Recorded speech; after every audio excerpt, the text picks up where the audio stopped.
Hey everybody, so these are just my quick thoughts on the new movie Evil Dead Burn. So I'm a massive fan of the Evil Dead franchise, as you can probably tell. And what I really like about Evil Dead is that it's not straight up horror. It's comedy first, horror second. Even the original, even though that one's really more of a horror movie than a comedy, it still doesn't seem to take itself too seriously. For me, Evil Dead will always be Ash Williams fighting Deadites. In 2013, I think, we got a remake, and I feel like that movie really missed the spirit of the original. Then a few years ago, I did a brief review of Evil Dead Rise, which is a movie I really enjoyed.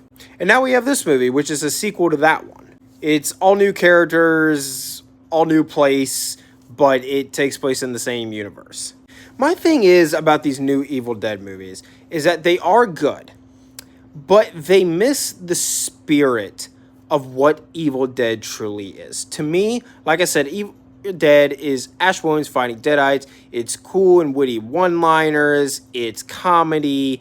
It's practical effects. Even the show Ash vs. Evil Dead had plenty of practical effects. That's what Evil Dead is to me.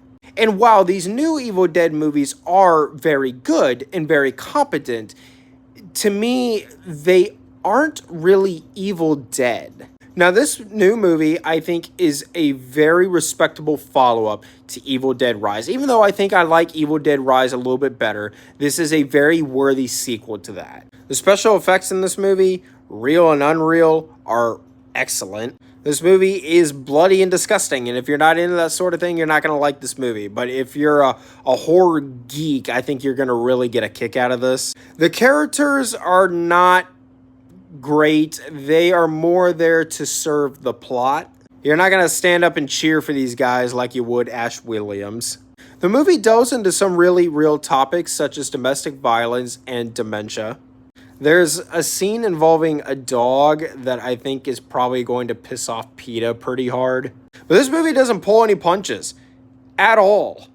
I mean, this movie just goes for it. No one and nothing is safe. And there are 2 after credits scenes, by the way, and the second one is really, really worth sticking around for. It is shocking. Like I said, no one is safe. This is a very, very, very competent horror film. It's got all that blood and gore and creepy Deadite stuff that you know Evil Dead for. But I'm not going to make a bowl of popcorn and get cozy on the couch to watch this one every Halloween like I would Evil Dead 2. Even still, I recommend it. Subscribe.